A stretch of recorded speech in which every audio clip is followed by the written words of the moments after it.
Bonjour ou bonsoir à toutes et tous. Est-ce que je vais vous souhaiter un joyeux Noël? La question peut paraître bizarre. Mais si je la pose, c'est parce qu'il y a un document de l'Union européenne qui demande de ne plus souhaiter joyeux Noël. Vous allez me dire que vous me connaissez et que je ne suis pas du genre à me laisser faire. Mais voilà. Je trouve que ce document, qui ne demande pas que ça, ouvre des questions intéressantes. Et je vais donc essayer de faire une petite vidéo efficace, maintenant pour Noël, mais qui sera tout aussi intéressante après coup, pour profiter de ce petit scandale, pour que vous puissiez vous poser les bonnes questions par rapport à votre attitude sur tout ce qui vous est demandé à Noël. Parce que l'histoire du joyeux Noël n'est qu'en détail. On vous demande de limiter le nombre de convives, on vous demande de rester entre gens vaccinés, de laisser papy et mamie à la cuisine pour manger la bûche. On vous demande de garder une certaine distance entre les gens, de porter des masques. On dit aussi de ne pas mettre de sapin. On dit de ne pas manger de dinde, ni de foie gras. Donc, qu'en est-il autour de cette fête de Noël finalement? On peut comprendre que certaines personnes en aient marre que des autorités, des activistes veuillent tout changer et ne pas laisser les gens vivre comme ils le souhaitent. Et donc, je vais faire un petit résumé de la situation, de vous montrer que les décisions que vous avez prises pour Noël sont représentatives de votre position dans le conflit que l'on ne peut plus nier, qui est effectivement mondial, qui concerne tous les pays, notamment le conflit, je vais dire anti-pass, anti-injection, pro-pass, etc. Le conflit entre ce qu'on appelle les réactionnaires, qui sont pour garder nos traditions, nos modes de vie, et les progressistes qui veulent tout changer, et vont-ils changer dans le bon sens? Tout ça est intimement lié, et Noël est à la croisée des chemins, non pas de façon extrêmement importante, soyons clairs, mais symboliquement, c'est extrêmement représentatif. Je pourrais vous poser une série de questions. Est-ce que pour Noël, mais c'est tout à fait valable aussi pour le réveillon, par exemple, du Nouvel An. Est-ce que vous vous donnez la main? Est-ce que vous vous faites la bise? Est-ce que vous avez limité le nombre de convives? Est-ce que vous avez mangé du foie gras? Est-ce que vous avez gardé vos masques? Est-ce que vous avez mis un sapin? Est-ce que vous vous êtes fait injecter? Et ceux qui n'ont pas fait injecter, les avez-vous invités? Avez-vous demandé un test?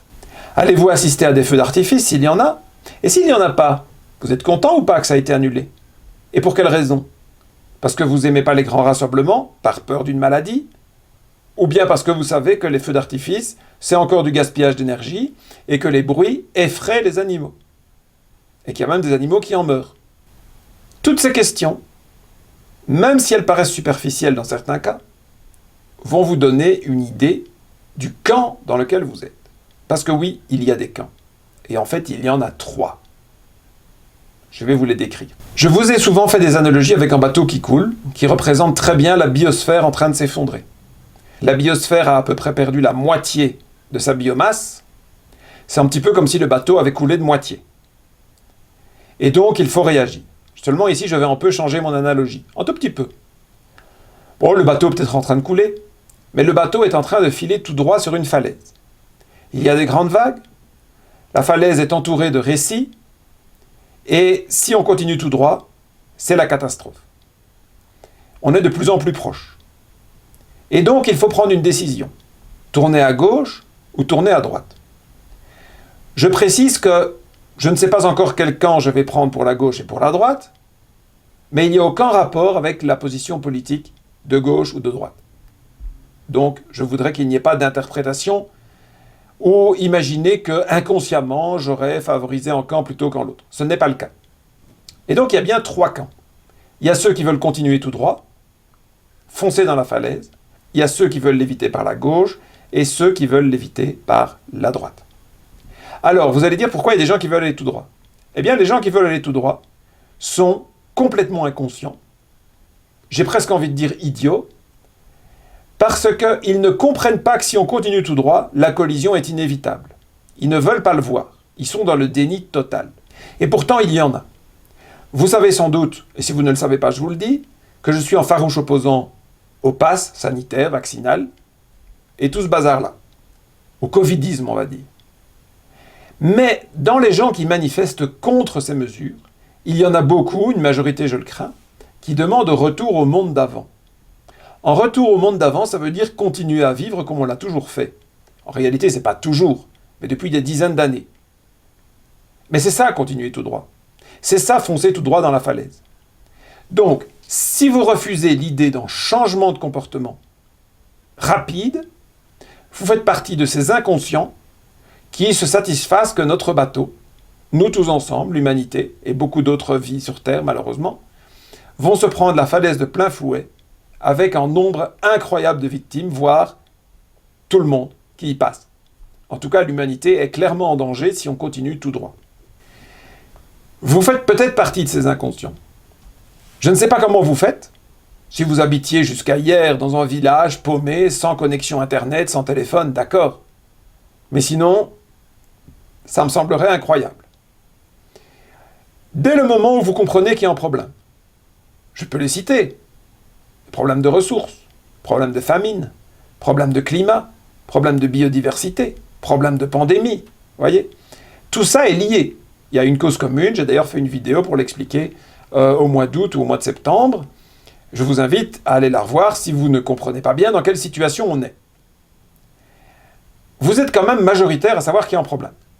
Ne fût-ce que, entre les guillemets, grâce à la pandémie. Mais comment résoudre les problèmes?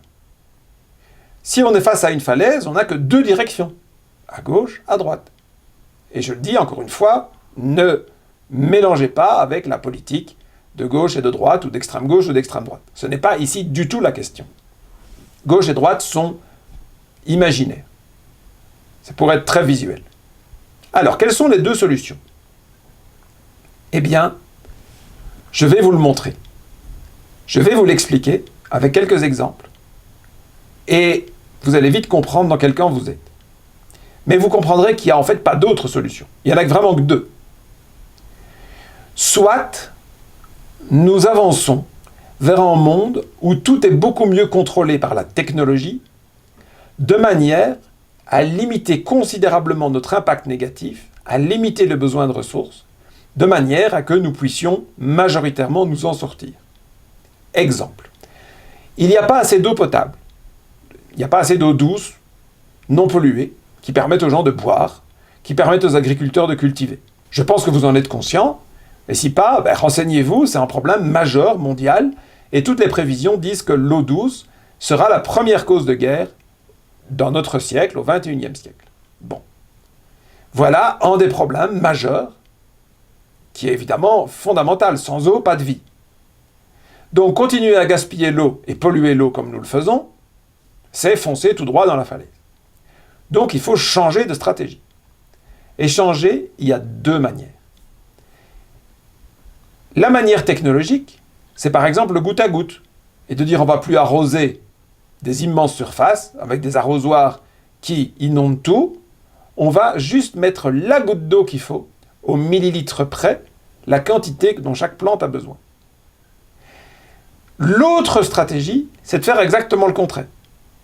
C'est de dire, on arrête d'arroser, si on est en milieu sec, on va se contenter de manger ce qui pousse en milieu sec. Et on ne va pas imposer à l'écosystème des plantes de milieu humide pour lesquelles il faut apporter de l'eau. C'est donc, d'un côté, respecter la nature et s'adapter à la nature, et de l'autre côté, c'est profiter de notre technologie pour encore plus transformer la nature comme ça nous arrange. En réalité, il n'y a que ces deux voies. Donc c'est un peu la fuite en avant, ou certains diraient un retour en arrière. Mais en réalité, c'est ni l'un ni l'autre. Parce que la fuite en avant, tout comme le retour en arrière, ce sont des nouveaux modes de vie. Et c'est pour ça que je préfère l'idée de tourner à gauche et tourner à droite. Et peu importe que vous estimiez qu'aller vers la nature est à gauche ou à droite, ou qu'aller vers la technologie est à gauche ou à droite. Aller vers la nature ne veut pas dire le rejet de toute technologie. Ça veut dire ne plus adapter tout ce qui est naturel à nous, c'est de nous s'adapter à ce qui est naturel.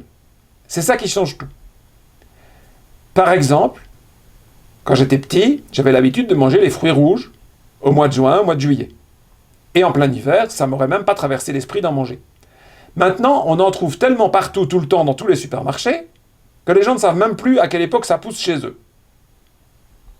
Ça, c'est une très mauvaise nouvelle. Et tout le monde sait que faire pousser des fruits rouges en hiver, ça demande soit de l'énergie dans une serre chauffée, par exemple, et éclairée, soit ça demande de les transporter de loin. Donc c'est du gaspillage. Tout le monde est d'accord que c'est un problème. Tout le monde. Mais il y a deux solutions. Soit nous nous adaptons, on ne mange plus de fruits rouges quand c'est pas la saison, soit nous allons plus loin dans la technologie et on trouve des solutions de manière encore plus artificielle, avec des technologies qui font qu'on n'a plus besoin d'autant d'énergie ni d'eau. Une façon de diminuer le coût de ces choses-là, c'est de les faire de façon encore plus intense et plus industrielle, du hors-sol, dans des grands bâtiments. Ça demande proportionnellement moins d'énergie de chauffer un énorme bâtiment sur lequel il y a des étages et des étages de fraises qu'une petite serre isolée, en plein vent. C'est pour ça que je parle de fuite en avant, mais il y a quand même une grosse différence. Surtout quand on voit où ça mène. J'y arrive. Donc, est-ce que vous êtes dans le camp on continue tout droit et on se plante? On va, à gauche disons, dans la technologie la plus aboutie, ou on va à droite vers la nature? J'ai encore dit gauche-droite vraiment au hasard. Le problème d'aller à gauche est le suivant. Je viens de parler de nourriture et d'eau. Si l'être humain n'avait plus besoin de nourriture, alors on gaspillerait encore beaucoup moins. On est capable de tout transformer de plus en plus. On peut modifier génétiquement des plantes, des animaux. Vous croyez vraiment qu'on va se priver de modifier génétiquement les humains? Ça se fait déjà. Un petit peu en secret. En Chine, un peu moins en secret qu'ailleurs. Si on nous transformait pour plus avoir besoin de manger, alors on gaspillerait encore moins que n'importe quelle agriculture, aussi respectueuse et traditionnelle soit-elle. Vous allez dire, oui, mais le plaisir. Regardez. Est-ce que vous avez vu, anciennement ou plus récemment, ce film qui date d'il y a près de 30 ans, Demolition Man? Je ne me souviens plus du tout de l'histoire, mais je me suis souvenu d'une scène qui m'a marqué à vie. Je ne l'ai pas trouvée en français, je crois que vous la comprendrez en anglais, et puis je résumerai rapidement l'essentiel. Regardez. What's wrong? You broke contact. Contact? I didn't touch it yet. But I thought you wanted to make love. Is that what you call this? First sex has been proven to produce higher orders of alpha waves during digitized transference of sexual energies. All right, Huxley, what do you say we just do it the old-fashioned way? Ew, disgusting. You mean fluid transfer? I mean, boning, the wild mambo, the That hunka-chunka. is no longer done. The exchange of bodily fluids, do you know what that leads to? Yeah, I do.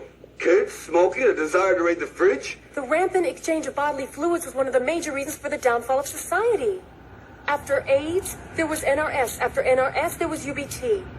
And one of the first things that Dr. Cocteau was able to do was to outlaw and behaviorally engineer all fluid transfer out of societally acceptable behavior. Not even mouth transfer is condoned. Kissing's not allowed? Ugh. Damn, I was a good kisser. Oh, All right, then what about kids? procreation? Yeah. We go to a lab. Stallone et Sandra Bullock sont sur le point de faire l'amour. En tout cas, c'est ce que croit Sylvester Stallone qui vient du passé. Le film se passe dans le futur. Et donc, si je me souviens bien, c'est Sandra Bullock qui le propose. Voulez-vous faire l'amour avec moi? Bah oui, évidemment, dit Sylvester Stallone. Et puis il dit, attendez. Il imagine qu'elle va se changer, qu'elle va revenir en tenue sexy. Eh ben non, elle revient avec un casque. Enfin, 2 casques. Elle lui dit de s'asseoir, de se relaxer, de se mettre à l'aise. Elle lui met son casque. Elle s'assied, elle met son casque. Et puis le casque commence à donner des sensations de plaisir qui sont censées imiter le plaisir qu'on avait quand on faisait l'amour pour du vrai. Et puis vous avez vu la scène, il retire son casque, et elle dit « Vous avez coupé le contact ?» Mais quel contact? On ne se touche pas. Et elle explique, vous avez vu les airs de dégoût, etc., je passe, que les contacts physiques, même les bisous, sont interdits. Parce qu'il y a eu le sida, et puis elle cite d'autres maladies imaginaires. Ça pourrait parfaitement être une maladie qui s'appelle le Covid. C'est pas la question. Et donc ça fait longtemps que les humains ne se touchent plus. Ça paraissait une science-fiction incroyable à l'époque, mais moi ça m'a marqué, et je me souviens en avoir parlé avec mon frère, qui m'a dit « Oh, c'est bien possible qu'un jour ça arrive ». Et puis quand on en a discuté sur les projections, vous savez, quand on a 20 ans, et qu'on dit « Ah oui, peut-être dans 30 ans, 40 ans, 50 ans », ça paraît si loin. Vous croyez qu'on est loin maintenant? Regardez. On a déjà des gens qui n'osent plus se faire des bisous quand ils se marient. On a déjà des recommandations, notamment aux États-Unis, il y a certains États qui recommandent de mettre le masque quand on fait l'amour. Il y en a même qui ont parlé de mettre en film de plastique, avec un trou. Non mais, on n'en est pas loin. On n'en est pas loin. Est-ce que c'est le monde que vous voulez? Si nous choisissons ce virage à gauche, dans mon schéma, vers un monde intellectuel, on va vers le transhumanisme, une situation où la spontanéité, la nature, la diversité n'existera plus. Vous serez peut-être en cerveau dans une machine qui n'a plus besoin de manger, qui n'a plus besoin de se déplacer, plus d'avions, plus de pétrole, chouette, plus de pollution. Et pour les bébés, ils le disent dans le film, à la fin de la séquence. Laboratoire. Laboratoire, et en plus vous pourrez choisir le type de bébé. Vous voulez un petit blond, vous voulez un petit noir, vous voulez une femme, un homme, vous voulez quelqu'un de très intelligent, de plus rapide, de plus sportif. Ce sera à la carte. Ça, c'est le contrôle intellectuel sur le vivant. C'est là que ça mène. Vous le tournez dans tous les sens, j'y reviendrai, je ferai une vidéo sur le transhumanisme pour rentrer dans les détails. Je vous invite à réfléchir au transhumanisme, il y a déjà des publications, mais également au métavers. Si vous n'avez jamais entendu de ce terme, notez que si Facebook a changé le nom de sa société pour Meta, c'est pas par hasard. C'est pour une histoire de métavers. Métavers, c'est l'Internet de demain, si on continue sur ce chemin de l'intellect, du mental humain qui contrôle la nature. À l'inverse, tourner à droite sur mon schéma, c'est le contraire. C'est de dire on va revenir à la nature. On va s'adapter à la nature. La nature seule n'a pas eu de problème de climat, n'a pas eu de problème de biodiversité, n'a pas eu de problème de ressources, n'a pas eu de problème de pollution. Nous avons tout créé. Eh bien, on va laisser la nature solutionner nos problèmes en nous comportant très respectueusement par rapport à la nature pour limiter considérablement notre impact et laisser la nature progressivement réparer nos erreurs. Et donc, regardez ce que vous avez fait à Noël. Si vous rejetez tout ce qui est la culture occidentale, c'est que vous êtes complice du wokisme. Et le wokisme mène au transhumanisme, je l'ai démontré dans ma vidéo, je ne vais pas le redémontrer ici. Les petites personnes qui sont dans ce mouvement sont vraiment des idiots utiles du système qui amènent l'humanité au transhumanisme sans même s'en rendre compte. Notamment par les technologies de changement de sexe, puisqu'ils veulent que ce soit le mental qui décide et pas la nature. Donc, ils ne se sentent pas bien dans leur corps, ils veulent changer leur corps, c'est bien changer la nature, et donc ils encouragent ces technologies qui modifient l'homme. Ils croient qu'ils le font pour la bonne cause, eh bien, ils se trompent totalement. J'ai démontré ça dans cette vidéo, donc je n'en reparle pas ici. Donc, si vous refusez, au nom du soi-disant multiculturalisme, j'en reparlerai aussi, puisqu'on va faire des vidéos sur les candidats à la présidentielle, j'en ai fait une première, j'en ferai d'autres, quand on parlera notamment de Zemmour, du grand remplacement, etc., il faudra bien qu'on analyse tout ça, eh bien, on va voir que effacer les cultures, c'est un gros avantage pour que l'humain puisse être contrôlé par la technologie. Et donc, l'idéologie woke, cancel culture, ça dit bien ce que ça dit, est absolument parfait pour les chantres du transhumanisme. Donc, si vous avez fêté Noël, et que vous voulez conserver Noël, soit vous faites partie des gens qui veulent continuer tout droit et qui vont planter le bateau sur la falaise, soit vous faites partie des gens qui veulent aller vers la nature. Et alors, ça dépend. Si vous avez fêté Noël, mais que vous avez mangé de la dinde, ou n'importe quel animal, du foie gras, que vous avez bouffé de la bûche industrielle, vous avez continué l'ancien monde. Celui qui pollue, celui qui tue les animaux, celui qui gaspille les ressources. Je vous rappelle que l'élevage est ce qui gaspille le plus parmi toutes les activités humaines. Donc, consciemment ou non, et j'espère que cette vidéo vous permettra de prendre conscience, vous forcez le bateau humanité à continuer tout droit et à se planter. Ou alors, vous avez profité de Noël pour faire une fête entre amis, entre proches. Vous ne vous êtes pas occupé de ces histoires de Covid et de machin. Au contraire. Après, chacun fait comme il veut. Mais vous ne vous êtes pas occupé de séparer les gens, de mettre des masques, de savoir s'ils étaient injectés ou non. Vous avez simplement fait une fête humaine, mais tout en essayant de limiter l'impact, et pourquoi pas, d'utiliser cette occasion fantastique pour faire découvrir un mode de vie respectueux à des personnes qui ne connaissent pas. Par exemple, vous avez fait un repas de Noël bio, végétalien, avec des ingrédients achetés localement, en vrac, sans aucun déchet plastique. Vous avez fait un repas délicieux qui a impressionné tous vos convives, et vous leur avez donné envie de découvrir ce mode de vie respectueux, respectueux des animaux, respectueux de la nature, mais aussi, et comme quoi tout est vraiment lié, respectueux de la santé. Je vous rappelle, je l'ai déjà souvent expliqué, que si nous avions une alimentation adaptée à ce que nous sommes, et ce que nous sommes ne dépend pas de ce que nous voulons être, je le rappelle, c'est donc respecter la nature d'accepter ce que nous sommes. Nous sommes des primates. Les primates sont principalement frugivores. Et notre nourriture appropriée, c'est ce que mange n'importe quel primate dans la nature, c'est-à-dire des fruits, nature, crus, non transformés, bio. Alors, pour un repas de fête, on peut évidemment élaborer un petit peu, faire quelque chose de plus joli, un peu plus spécial. Mais on peut faire des choses absolument délicieuses, sans s'empoisonner. Si nous avions mangé sainement depuis 2 ans, il n'y aurait plus de crise Covid. Il n'y aurait plus de malades. Depuis longtemps. Si vous faites partie de ces personnes qui sont contre ces mesures, qui vont aussi vers le transhumanisme, vous le comprenez bien, puisque, en fait, on est en train de nous habituer à avoir des injections tout le temps. Quel est l'intérêt d'avoir des injections tout le temps? C'est de nouveau, la technologie va contrôler votre physiologie. C'est de nouveau le mental humain qui va contrôler la nature. On est toujours en route vers le transhumanisme. Donc, si vous ne voulez pas ça, très bien, mais pour pouvoir contrer ce mouvement, il faut que vous puissiez être en bonne santé sans dépendre de leurs injections, de leurs médicaments, de leurs hôpitaux. J'explique ça dans une vidéo détaillée qui a été censurée par YouTube, pour vous dire à quel point j'ai touché juste. Elle est disponible sur Odyssée. Je vous laisse taper mon nom dans Odyssée pour ne pas aller mettre des liens qui pourraient fâcher YouTube et de nouveau être censurés. Donc, comment avez-vous passé Noël? Vous avez mis un sapin? Très bien. L'impact des sapins de Noël, contrairement à ce que prétendent les partis écologistes wokistes, est tout à fait dérisoire. C'est mieux si vous avez pris un sapin qui n'a pas été pulvérisé, etc. Bien sûr, mais ça c'est valable pour tout.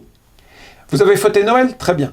Ne laissez pas les woke bouleverser votre mode de vie et vous obliger à devenir un robot. Vous avez mangé de la dinde? Alors, vous participez à la souffrance animale, peut-être que vous vous en foutez, mais vous participez à détruire le reste des ressources naturelles, puisque manger une volaille, c'est voler la nourriture de 10-15 personnes qui ont faim dans le monde et qui auraient pu manger la nourriture végétale qu'on a donnée à la dinde. Entre autres problèmes. J'ai plein de vidéos qui parlent de ça, donc je ne vais pas rentrer dans les détails. Donc voilà. Regardez comment vous avez passé Noël. Si vous vous êtes mis des restrictions à cause du virus, c'est que vous êtes déjà très loin au niveau de la manipulation par rapport au pouvoir qui vous emmène dans un monde contrôlé par l'électronique, par la technologie, dans lequel vous ne saurez rien. Je dirais que les pires, c'est les gens qui ont accepté l'injection, c'est déjà pas très malin, qui n'auraient pas invité ceux qui ne l'ont pas fait. Pour moi, ceux-là, c'est vraiment les pires de tout. Des grands malades, mentaux. Si vous avez mangé des produits animaux, et que vous vous réjouissez devant le cadavre d'une dinde, devant le foie malade d'un canard qui a souffert, à mon avis, vous êtes aussi mal barre. Moi, je suis triste pour le canard ou la dinde. Mais je suis aussi triste pour vous, franchement. Parce que vous allez être dépendant de leurs injections, puisque vous vous empoisonnez avec une nourriture animale qui ne convient pas aux primates frugivores que nous sommes, et non pas omnivores comme la croyance populaire le répète sans réfléchir. Donc, vous vous empoisonnez, ça veut dire que vous obscurcissez votre propre avenir, mais vous obscurcissez aussi l'avenir de toute la vie sur Terre, à votre échelle, hein, on est bien d'accord. On n'est qu'une personne parmi des milliards. en détruisant, gaspillant les ressources pour un plaisir qui est parfaitement remplaçable par un autre plaisir qui, lui, ne fait de mal à personne. Moi, je peux vous dire que je mange très très bien, je me régale, et je n'ai pas besoin de déchets plastiques, je n'ai pas besoin de pesticides, et j'ai pas besoin de faire du mal à un animal. Le problème, c'est que les gens qui veulent continuer tout droit et foncer dans la falaise, ils sont aussi complices de ceux qui veulent aller vers le transhumanisme. Et le monde, je dirais, électronisé. Crédit social, contrôle des caméras, etc. Parce que plus on continue tout droit à détruire les ressources sans aucune gestion valable, moins il sera possible de faire appel à la nature pour réparer nos dégâts, puisqu'elle sera encore plus détruite. Donc chaque jour que nous perdons nous éloigne de la possibilité de prendre le virage vers un mode de vie respectueux de la vie, et ne nous laissera que comme solution la solution électronique, qui est favorisée par la plupart des pays du monde en ce moment, qui se sont probablement consultés pour l'occasion, dans le cadre des objectifs 2030 expliqués par l'ONU. Il y a donc 3 voies. Soit vous faites partie de ces gens qui, consciemment ou non, je dirais que dès aujourd'hui, avec ma vidéo, c'est consciemment, vous favorisez l'arrivée d'un monde dont l'extrait que je vais vous mettre ici, qui est également repris dans ma vidéo sur le wokisme, décrit parfaitement. En tout cas, la science va changer l'humanité. La science va changer le monde. Et Jacques parlait d'irréversibilité. Il est clair qu'il y a aujourd'hui dans la Silicon Valley un mouvement philosophique extrêmement puissant qu'on appelle le transhumanisme et qui veut changer l'homme et de façon irréversible pour le rendre immortel. Changer l'homme, c'est-à-dire le rendre immortel. Non, mais c'est une longue histoire qui fait que l'homme progressivement cesse d'être un homme pour devenir un objet et devenir un artefact. Et un surhomme, une sorte de surhomme. Un objet, parce que la seule chose qui est immortelle, c'est l'objet. Nous sommes mortels, la table ne l'est pas. Et donc la seule façon de devenir immortel, c'est de devenir un objet. Et donc la grande tentation du transhumanisme, c'est progressivement, en nous faisant avoir progressivement des prothèses, de nous transformer en cyborg. Mais d'éliminer l'humanité. Mais non, mais la première étape, n'est n'est pas celle-là. La première étape est de garder un corps biologique pendant quelques siècles. Si vous favorisez ça, comment? Eh bien, en acceptant les recommandations des woke, qui consistent à rejeter Noël parce que ça ferait une discrimination envers les autres cultures, de rejeter l'idée de papa-maman parce que c'est genré, d'utiliser l'écriture inclusive, de renommer les livres, voire les brûler, si on estime qu'ils véhiculent un message sexiste, raciste, etc., alors qu'en fait, à leur époque, ils étaient juste représentatifs de leur époque, justement. Si vous êtes dans cette mouvance, vous êtes complice de ce transhumanisme qui se met en place et de l'extinction de l'espèce humaine en tant qu'animal vivant.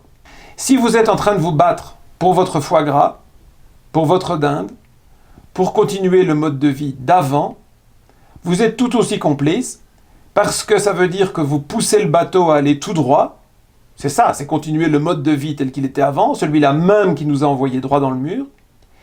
Et donc, vous êtes aussi indirectement complice du transhumanisme parce que plus on avance dans cette direction, plus la nature est détruite, moins on a de chances qu'elle puisse réparer nos erreurs. Parce qu'il y a un moment, ce sera plus possible. C'est le fameux point de non-retour que les scientifiques annoncent désormais pour environ 2030. Soit vous avez compris tout ce que je vous dis là, peut-être depuis longtemps, peut-être même avant moi, et vous avez adapté votre mode de vie. Vous ne laissez pas les woke ni les covidistes vous dicter votre mode de vie. Eh bien alors je vous dis bravo, félicitations. Et si vous écoutez cette vidéo à temps, joyeux Noël. Et pour les autres, si vous êtes consciemment complice de nous envoyer droit dans le mur, ce qui signifie plus de personnes qui meurent de faim, qui signifie plus de personnes qui meurent de pollution, qui signifie plus de pandémies, c'est vrai que je vais avoir du mal de vous souhaiter quelque chose d'extrêmement joyeux, je vais plutôt vous souhaiter d'ouvrir les yeux. Et c'est pour ça que je fais cette vidéo. C'est surtout pour les gens qui, sans doute en toute sincérité, croient bien faire, mais ne se rendent pas compte du monde dans lequel elles sont. Si ma petite vidéo ici peut leur ouvrir les yeux, eh bien tant mieux.